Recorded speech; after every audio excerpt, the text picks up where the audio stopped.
Изминатиот викенд конечно заврши жетвената кампања на оризовата култура. Последните количини оризова арпа се собрани во атерот на селата Спанчево и Соколарци, каде заоценетите жетвари во типично есенски услови ги дожневаат последните ниви. Приносите и овде далеку под очекуваните околу 400 кг од декар.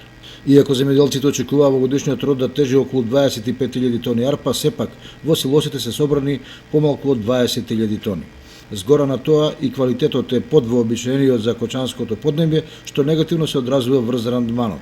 Се на се, производителите оваа сезона ја завршуваат со загуба која негативно ќе се одрази и врз подготовките за наредната година. Актуелната ситуација е неповолна и од аспект на откупот и прометот. Практично се откупува само со строго контролирана динамика и тоа главно по крупните сорти, додека турските значително послабо поминуваат кај откупувачите и на пазарот, иако имаат пониска цена. Со оглед на фактор дека државата е во предизборен период, логично да се очекува решавањето на проблемите да се остави за подоцна. Меѓутоа, инспекцијски служби веќе се на терен и ги протресуваат состојбите околу откупот и пласманот на оризовата култура. Веќе има информации дека се откупува на 2 пункти и тоа по цена од 18 до 20 денари за килограм оризова арпа. Со таква цена, сепак земјоделците се задоволни, имајќи ги во предвид и субвенциите кои по 3 основи им ги обезбедува државата.